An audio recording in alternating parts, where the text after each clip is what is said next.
Hello, beautiful people, and welcome back to another episode of the Oi Let's Talk podcast. As Gemma is stuffing her face with some Skittles today. That was the worst timing. I could hear myself munching away. ASMR. Honestly. We're so excited to be back here. Yeah. We're on a roll today. We have never been this good on the podcast ever before. I'm calling it. I also love just, not that we're delusional because I fully believe everything that we have to say, but I'm like, we're great. We are a little bit delusional. Like, I think let's you be real. need to be. You have to Otherwise, be. you're probably not going to make No. moves. No. Unless you believe you can do everything. There's no other way. But yeah, Yeah. we're a little bit delusional today. We've had our bagel. We've stuffed our face with some Skittles. We are caffeinated. Caffeinated and on a bit of a sugar high. Yeah. So, we want to talk to you guys or give you guys our top 5 life lessons. Yeah. Some of them are short, some of them are long. These are just things that popped into our head.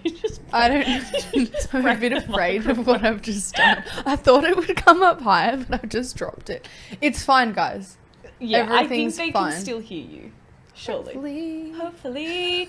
Okay, so we want to give you guys our top 5 life lessons. The things that we have collated, data collected over the years that we think are imperative for you guys to hear and start living by. Yeah, and some of these are just things that, like, from our own either trials and tribulations, previous relationships, whatever it is, we've just learnt that when you follow these, that you're going to be happier, or you're going to be living the life you want to live. Absolutely. So let's kick it off. You go first, Dal. So the first one that came to my head was whether this is friendships or business or hobbies or just opportunities that come up, I want them to be like whatever it is that I take on, it either has to be a fuck yes or a no.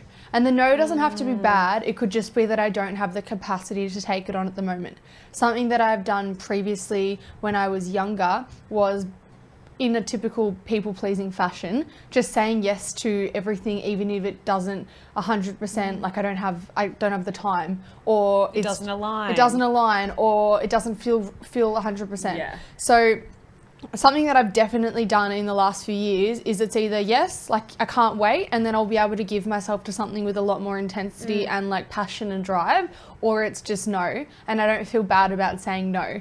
I think it's the guilt, right? Yeah, but how things have changed in doing that is I have less things that I'm doing, but the things that I'm doing, I feel like I can actually dedicate myself more to. Yeah. And yeah, the things that I go to or commit myself to, I just feel like I'm more present. So overall, it's for the best, and the guilt doesn't really exist anymore because I realize that there's an unlimited amount of things I could do. Yeah. So it's just about picking and choosing which really feel good for me. And also there's a saying, whenever you're saying yes to something, you're saying no to something else. Yeah. And that usually comes with sacrificing the things that you really want to do because you've either overcommitted, you've fallen into that people pleaser mentality, and then you spend your life living it for other people, not for yourself. For sure. And that's when you find, or you start to notice, well, fuck my life, I'm not being able to do the things that I love anymore. And I'm not enjoying myself. And I'm feeling stressed out, I'm feeling overwhelmed, I'm feeling anxious because you're not giving yourself the spaciousness to actually do the things that you want. Yeah. Not that you think people want you to do. Yeah. And it's not a nice feeling on the opposite side. Imagine like going to social things where you don't really enjoy yourself, or like hanging out with people you don't really like, or like doing projects or committing to things, say like a sponsorship, but maybe you don't vibe with the brand. Like that's just a shit low vibe. Yeah. Versus hanging out with people you like, doing things that you like to do, aligning with brands that you like. Like it's just night and day how much more you're going to enjoy yourself. Absolutely. And at the end of the day, isn't that what it's all about? Exactly. Yeah. Exactly.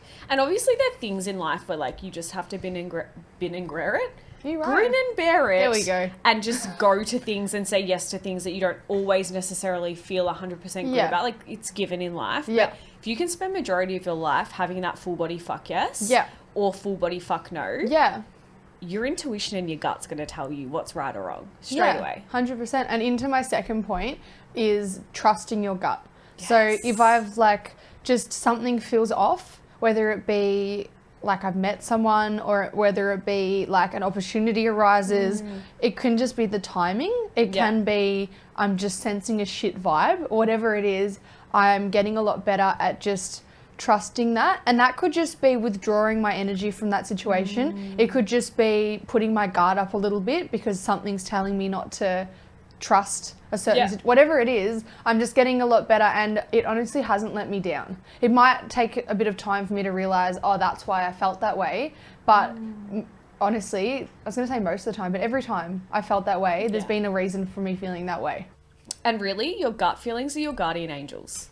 Like, it really is a thing. I feel like anytime you feel slightly off in a situation, whether it's business, relationships, meeting new people, whatever it is, exactly like what you said, it's like, if you can feel your gut being like, oh, this doesn't feel right, or oh, that didn't sit right, or what that person said I don't necessarily agree with, go with it. Because your gut never fucking lies to you. And trust me, and one of the things that are on my list is like, follow your intuition. And like, listen deeply to your intuition, because that shit never lies. Why do I feel that way? Okay, like actually dig deep into it. Don't like suppress it for the sake of like saving face. People pleasing, feeling bad. Like, trust your intuition. Your intuition will show you the way in your life. And I really believe that. Like, anytime I've ever felt off about a situation, off about a person, I have a really great read on people. Like, Armand always says, like, whenever he meets someone new, he's like, oh, you have to meet them because, like, I want to know, like, what your read on them is. And I'm always right. Like, it sounds like I'm being, like, tooting my own horn, but honestly, I'm always fucking right in that realm. I'm so glad I made the cut. Yeah, you did. Lucky. No, kidding. Flying colours, babe. Flying colours. But yeah, my intuition never lies to me. Like, I just know within a couple of minutes of meeting someone, like, you're either my person, or I can read through your bullshit or your lies or whatever it is. My gut always tells me. Something that I feel like I've gotten good at, and I think I actually used to do this when I was younger, is just like being able to read people. So like, if someone's talking, I always used to get told when I was younger, like 10, 11, 12, that like I am an old soul, because like I'd be able to do that with people. And like, I'm sure, I don't know, over time I've just been more aware of it. Like, I can have a conversation with someone and then be like, oh, you're doing that because of this. Or like, you're saying that, but you actually mean this. And I actually am paying attention to that more and being like, interesting. Like, what am I feeling about that? Let's go with that. This one is probably something that I've started to implement only within the last, I'd say, year and a half, maybe 2 years, is listen to listen, not to speak. I love this. This is so important, not only to like brush up on your communication skills as a human if you're wanting to, but also to actually understand people on a deeper level. I actually read a book that made me shift to thinking about that more when I became a PT. It was about asking open-ended questions. Open-ended questions, and asking like motivational interviewing. And a lot of that was, say if you were PTing someone, are you spending the whole PT session talking about yourself? Or are you asking them questions and listening? And are you giving them the opportunity to actually answer and talk? And it's something that I notice, like, it's a big communication skill, right? And I can't remember where, I read it in a book as well. I can't remember what book it was though. If I do remember, I'll post it somewhere on the internet for all of you guys to see and listen to, or see and read. But in the book, it pretty much said like, listen to listen, not to speak, and even letting people finish their sentences. So how many times when you have a conversation with someone, you're like, yep, I do it all the time. Yep, okay, yeah, amazing, yep. And all of a sudden, you're actually spending majority of the conversation rushing the other person. To then speak your point or say your point. And obviously, like, it's something I'm actively practicing, like I said, within the last year and a half to 2 years, but I still have to work on it. But that is such a thing. Like, if you notice that you're constantly being, yep, you're actually interrupting that person only for you to then speak. So learning how to listen and not to speak is one of my life lesson advices for all of you. To add on to that, something that I have done, and I don't know if you've noticed that I do this, but if we were ever at dinner together, my phone's on Do Not Disturb and it's down. And like, I've made that an effort over the last 2 to 3 years to do, because going on to the theme of being present and fostering the relationships I care about, I really don't want to be in a situation like taking photos, not actually being in tune with the conversation, looking at notifications. Yeah. Like it just completely takes you out of being present. being present, right? So if I'm talking about life lessons and to add on to that, I would just say practicing active listening and being present by having the boundary with your phone. And I know like some of my clients who I speak to who have rules like no phones at the dinner table or no phones in the bedroom. And I love that. I just think that when you, especially in a partner and like that kind of relationship where it's just like, you don't want to spend so much time just coexisting and scrolling when you could be connecting. Absolutely. So I think that it's really important to make the most of that, and I hope that that makes me a better friend and a better partner. Yeah. A lot of the time when me and my friends go out for dinner, we pop our phones in the middle of the table face down. First person to touch their phone pays the bill. Oh, I love that. It's like savage, but like if you can't spend 2 hours connecting with the friends that are around you because you're constantly plugged into what's happening on your social media or your emails like or your nothing text can be that message. important. And if it is, they'll call. Yeah. And we always have this thing, it's on do not disturb. So obviously you have your favorites list so people can call you in case of emergency. Yeah. If your phone actually rings out of your favorite list, of course you can answer it. It's probably an emergency. But other than that, it's like you pay the bill if you touch your phone. But I think it's really important, like, as well as you learn how to deepen your connection as a human to other humans, which I think is something that not a lot of people actually know how to do. Yeah. And I think, like, circling back for a second, like, listening to listen and not to speak allows you to deepen those connections to other humans in your life, as well as allow you to be more understood and get your point across or your unique opinions or whatever it is that you're speaking about, which is all about being a human, right? Yeah, like and community and connection is a part of your social health. Yeah. It's part of you functioning better. So if you are taking yourself out of that by being worried about notifications, you are not allowing that to happen. No. And also, this little tip, the listening to listen, not to speak, is so great if you're a fucking coach. Yeah. Like if you can start implementing that with your clients, obviously your client's going to ask you questions, you'll talk about your life and blah, blah, blah. Yeah. But if you can really actively listen to what your clients' needs are, what their wants are, what their pain points are, what their why are, what they have the most trouble with, you are going to get your clients amazing results and in turn acquire more skills as a coach yourself. People skills are everything in this particular job. Absolutely. And even further to that, if you are able to ask those questions like you've said, give them the feeling that they're being genuinely listened to, cared for, and there's a connection there, that rapport goes a long way with them following through with the plan. Because if they feel like, oh, okay, like they've made this thing based on what I've needed, they've listened to me, they're going to check in on me, they care, like they've followed up on the fact that my sister just had a baby, like that kind of stuff actually goes a really long way in retention, compliance, happiness, and satisfaction. So I think that those skills and the way that I tried to refine those is practicing that with face-to-face and online clients, thinking about how I communicate with them and check in with them, listening to an audiobook, I'll try to remember the name of it and put it in the caption, about motivational interviewing techniques, and then just paying attention more. Yeah. Not being so plugged out. Plug out to plug back in, queens. Yes. Your second one. I think we're on to third, no? Oh, well, I'm on to second. Oh, I did trust your gut, after. So the third one, something that I learned, sorry, I just like... That was a full brain blank. Nothing was going on up there. Something that I learned from a friendship relationship point of view and I paid a lot of attention to, and this probably goes back to the whole trusting your gut and focusing on focusing on fostering a less friends but really meaningful friendships. Something that I've paid attention to, and this is like reign true, is... people that... Reign true? Is that not even a thing? I think you just made that up. I've never heard that in my life. I don't think it's a thing. Anyway, it's true. Okay. It's facts.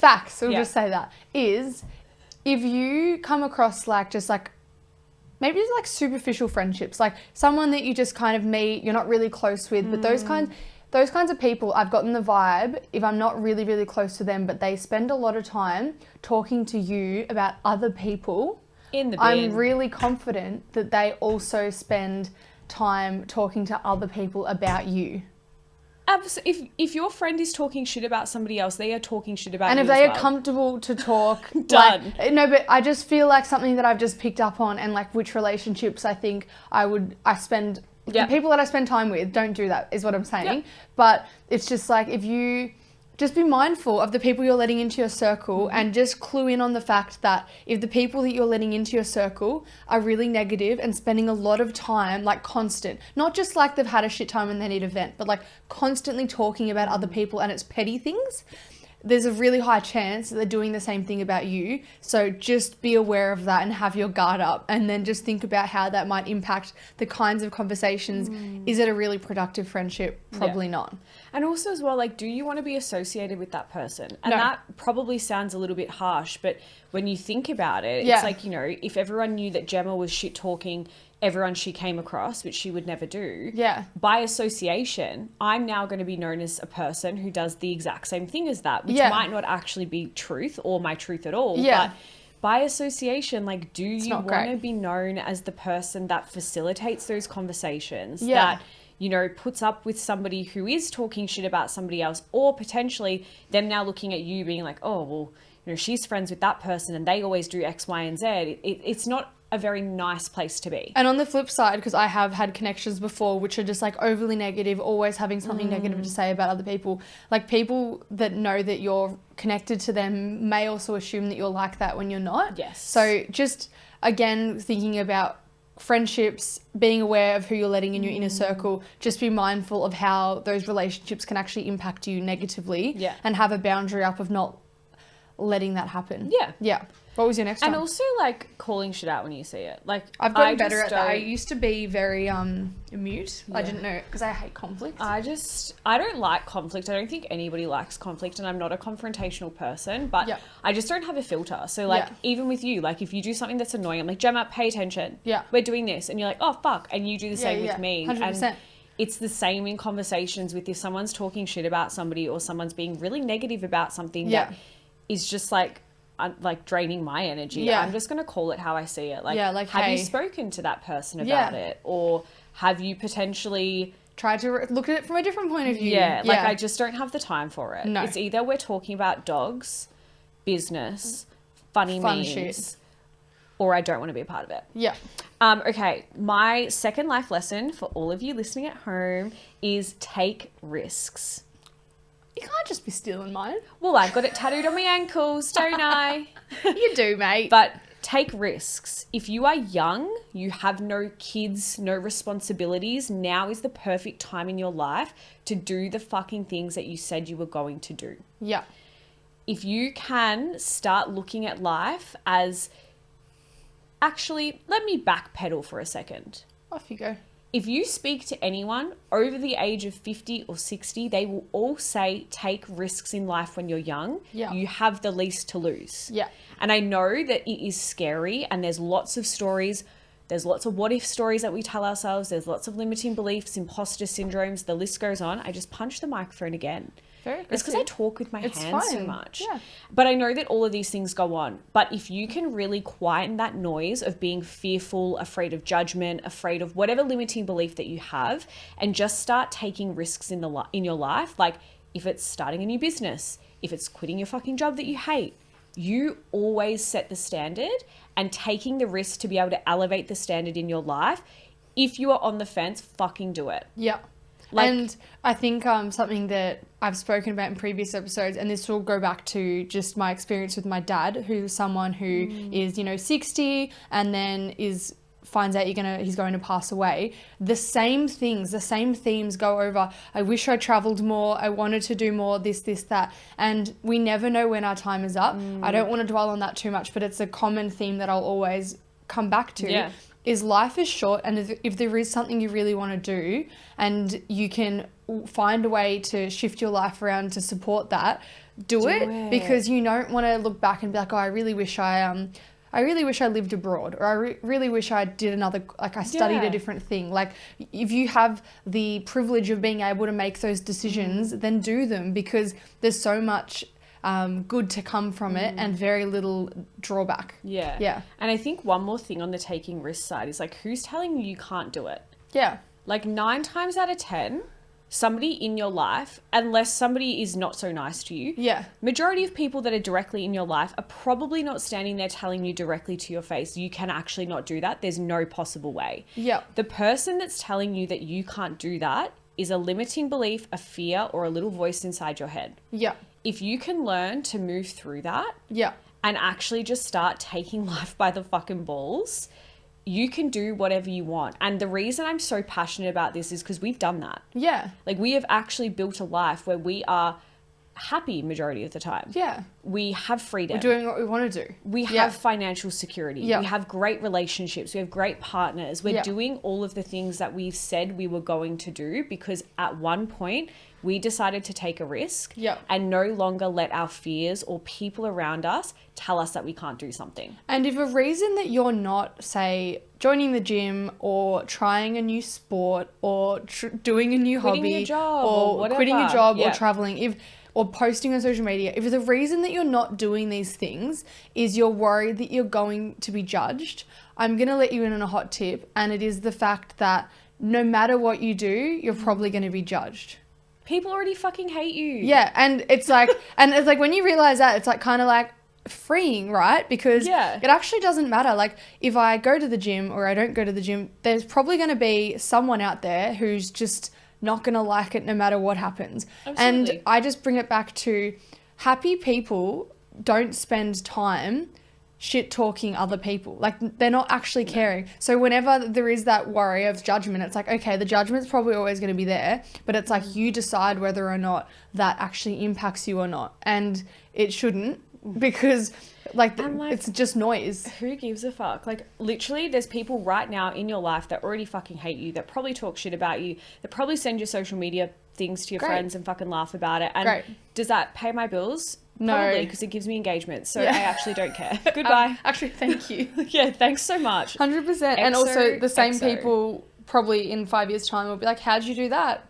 But we know this and we've spoken to this before. Anytime someone's passing a judgment, it's purely coming from an insecurity, which is a projection. Yeah. And how can they do that? What people get really good at doing is demonizing things or demonizing people who are doing what they want to do in life. Yeah. So, for example, they look up to someone doing something in a business, doing something like traveling, moving abroad, quitting their job. And they will straight away be like, so if you quit your 9 to 5, for example, someone will say, oh, are you sure you want to do that? Like, you're not going to have financial security. Someone else will say, oh my God, do it, because you're no longer a threat to them in the corporate world. Yeah. So it doesn't matter. Yeah, Any way you move in life. A lot of it comes from how other people are perceiving it, impacting them, not actually your own best interests. Absolutely. Humans are selfish fucking creatures. I love us, but we really are fucked in the head sometimes. Yeah. Great. Yours. Yeah. That was mine. So number 4 for me, I think this is 4, was just thinking about the fact that I think it's a quote, because we love a quote around here. We really do. We really do. We love taking quotes, but not quoting who they're from. I don't remember who. It's definitely not Coach Gemma. It's from somebody else. But life is 10% what happens to you and 90% how you respond to it. And I come back to this lesson/quote a lot, because I just think that there are so many times where the similar situation could happen to 10 people, but we're all going to perceive it differently. Yep. And you can either ruminate or you can use an experience to grow, learn, be better, or it can become a soul-crushing thing, and it's like the worst thing ever. So I really think when it comes to shit things happening, or just anything that happens in life, things like self-reflection, gratitude, emotional intelligence, getting support, things like actually reaching out can make a big difference in your ability to weather the storm, weather things that go on, business, friendship, social life, relationships, whatever that may be. People aren't going to like what I'm about to say. I'm scared. Spicy. Whenever you say that, I get scared. Dun, dun, dun. No, but really, people are not going to like it, because you are in control of your life always. Yeah. When shit goes bad, when you get dealt a shitty end of the spoon, when, is that the saying? Spoon, no. End of the fork? What is it? Well, I don't know what quote you're trying to say. You get dealt a shitty hand. There we go. In life, Not a something fork. terrible happens. Of Yeah. course, it fucking sucks. I Yeah. totally get that. Yeah. We've all had horrible. Yeah, we're not things saying happen. like shit stuff happens and like be positive. No, It's more than that. You are always in control of your own life. Yeah. If you don't like something, you can change it. If you don't like your job, you can quit. If you want to start something new, you can do that. If you hate your boyfriend, you can dump him. Yeah. You always have control. And Yeah. even in those moments when you feel like you don't, Yeah. you do. Yeah. And if you want to have a bigger, better life, if you want to control the way that you react to certain situations, if you want to feel more fulfilled, more happy, more grateful, you need to start looking at the way that you are. And how you react to things. Absolutely. And how you actually use things that happen to change. Will either crumble or Yeah. move from it. Yeah. And I really think that's like the difference in people is like, yes, of course, I'm not saying that everyone's stories are equal and nobody, like some people haven't had really fucked up lives and Of shit course, like there's that. levels of privilege to everything. Absolutely. But really, like if you can start controlling your mindset, the way that you view things, the way that you react, Yeah. your life is going to be back in your hands, not in the hands of other people. Yeah. And I think that when you feel that way, And that's my story. that's my story. I think when you feel that way, you actually feel more in control. Yeah. It doesn't feel like you're just at the mercy of the shit things that happen in Yeah. life. It's like, no, I'm actually able to be more resilient. Weather any storm. Yeah, for sure. My third one, I don't know how you're already up to number 5. You know what? It's because at the start of I this, did you too. went rogue. Okay. You did It's one because and they then you looped did into 2. each other. Yeah, true. Yeah. Anyways. 5. My number 3 is move in silence. Don't always feel the need to share everything you do with everybody until it's done. I haven't said that to you before. Wow. But like even The way you just stared into my soul, then you were like, did you just take those words out of my mouth? No, I just think that's something that I try to do. Like sometimes I do G myself up a bit, like as in like tell everyone because I'm Oh my God, excited. yeah. But like even like the house thing, I like wasn't even telling anybody that I was buying a house unless it was like 3 people Yeah. in my life because I'm like, what if? So I don't know. Sometimes But you it's just never know. like sometimes it's just like nice to say it after the fact. Yeah, and I also think like moving in silence, one, allows you to grow a little bit more of grit, emotional intelligence, perseverance, resilience, Yeah. because you're not having external noise. And I don't like that noise as well because Yeah. sometimes it puts like a pressure and explanation when it's not needed. And it also means that you're not swaying your initial soul's reaction or decisions. Based on other people, Yeah, yeah. what I find happens a lot in anything in life, like buying a house, quitting your job, doing a business, having a new boyfriend, whatever. All of a sudden something exciting happens, you tell 10 different people. Those 10 different people have 10 different reactions, Cooks in 10 the different kitchen. opinions. And then all of a sudden you're confused as fuck. When your initial soul reaction to that exciting news was, oh my God, I'm wait. so excited, I can't wait to do this. Now all of a sudden you're overthinking every possible scenario or situation. Yeah. As well as on the flip side of that is if you have a really great idea, being able to move in silence means the noise is muted, but also nobody is going to take your idea potentially and run with it on their own. Yeah. And what I mean by that is like, I mean, obviously we're in the fucking fitness, content creation, whatever. And as much as I don't care when people copy me because I know that I'm just creating impact, like if someone copies my work, that means I've done my job well. Yeah. But on the flip side of that, it's like if somebody's directly No, different. actually copying everything I do because Different. I'm constantly telling them the things that I do, all of a sudden it doesn't look like it's my unique work anymore. No. And I have a real big thing about not being a coach or not being somebody in the industry that copies other people because my work is my work. Yeah. So moving in silence, not feeling the need to tell people everything you do Yeah. until the work is done. Yeah. I also I'm a big believer in doing that. And I like to keep the people that I tell what I'm doing like very small and then tell people after it's happened. Yeah. Yeah. Once you've signed the dotted line, signed, sealed, delivered, baby. Yeah. Your last one. And I still have 2 more. So you guys still have to pay attention and listen to me. So when I yelled at you before for stealing that was my last one, which is that life is short. So do more things that scare you and stop playing small. So again, I'm just going to highlight the fact that what have you got to lose? And you don't want to live a life of regret. And one of the main things that people say in retirement homes, when they're interviewed about what they would have done differently, it's always take more risks. It's always travel more, and experience life. Don't just work away. So I think that that's a big focus, is enjoying your quality of life now, not just doing everything because one day you'll retire and you'll be able to enjoy it. Enjoying yourself now. Yeah. Yeah. I love that. Love. I have nothing else to add. However, I still do have 2 more points. My last 2, practice being present in more moments in your life. Yeah. So obviously we are growing up in the day and age of social media. Yeah. Really practice being more present in moments in your life, because this will allow you to actually live. Yeah. It allows you to not live life through a phone screen. Yeah. It allows less scrolling time. And also, it will help you build your own identity as a human outside of the world, on Instagram, TikTok, emails, whatever it is. Yeah. And what I mean by that is, I notice a lot of people spend a lot of time not being present in their real life, present on social media, and warping into weird, wacky people that that is not actually them, is what I'm trying to say. Yeah. So if you can consciously take more time being present to remember moments and actually look at life around you. Yeah. Put your phone down, look up. Put your fucking phone down. Yeah.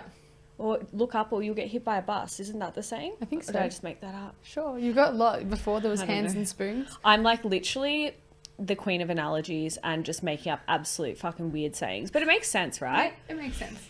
My last one before we wrap up the episode Yeah. is tell people that you love them more. And This is my favorite. And make it fucking weird. Yeah. Like, you don't need to feel like, and this is actually a big thing in relationships, right? Sorry, this is a little sidestep, but it'll loop back and make sense. Bear with me. Big thing in relationships is like when you start dating someone and you're like, and like a lot of girls or a lot of guys will be like, oh, I really want to like have the conversation or like ask what we are, but I feel like it's too early and I might scare them off. It's like, if you feel a certain way, telling somebody how you feel, and if they get scared, they're not your person. Yeah. If they say, whoa, that's too early on, we've only been seeing each other or fucking for the last 4 months. It's like, that's not your person. Yeah. So I I want to be think like on the same page. on the same level. And I think if you can actually spend time telling more people that you love them and letting your friends know that you love and appreciate who they are as a person, letting your partner know, like how often that you just like, all right, babe, bye, love you. But how often do you actually take the time to tell your partner what an incredible person they are? And I also think it's nice to tell your friends what it is that you like about them. Absolutely. And like what good stuff that they do that's like unique. Yeah. Like, I really like you because you're a really good friend. You're a really good listener. You're always there for me. I like how creative you are, whatever it is. Like, I just think that it's nice to verbalize that and not just keep it in, because that kind of thing can make someone's day, that can make someone feel appreciated and valued. And there's some weird shit that my friends do and I do that is the reason that I love them and they love me. And it's like, when people appreciate that, it makes you feel more comfortable being yourself. Absolutely. It cracks open your whole world to actually stepping into your authentic self. Yeah. As well as like reminding people that you love them around you is like the most wholesome fucking thing ever. Yeah. As well as you will start to feel more loved and appreciated For what you're understood. about. Yeah. And it's just the vibe that we want to have. And your relationships grow stronger. Like, as you know, I have an intimate group of very close friends. And if I needed to right now, I could write down an unlimited list of what it is that I love about them and each unique thing. And I was like, that makes me happy. Like, there's no one in my life that's that close to me that I can't do that about. And it's because it's so genuine. Yeah. Sorry, I'm going to laugh. What were you just doing with that tissue box? Sorry, I just couldn't handle that it didn't fit properly. I actually Don't worry. Like, that was very beautiful, and I'm sorry to laugh at You're you, on but my list. what the actual fuck was that? I wish that was on camera, but I think we're cut out of frame. We are. Anyways, that wraps up our episode, our Yes. 10 life lessons, Yes. and I hope that you guys loved listening to that. And if you have any life lessons that you would like to send in that have made a difference to the way you live your life, we would love to hear them. If you DM'd us or emailed us or in a anonymous box, which we'll put up, that would also be really nice to hear. Woohoo! And that wraps it up. You know where to find us: TikTok, YouTube, Instagram. rate this podcast 5 stars. We have a goal to hit 100 5-star reviews on Spotify. So please make sure that if you're an avid listener, you tell your friend, your boyfriend, your neighbors, your sisters, your nan. aunties, your nan, everyone about it. And we love you so much, guys. Bye. Love you. Bye.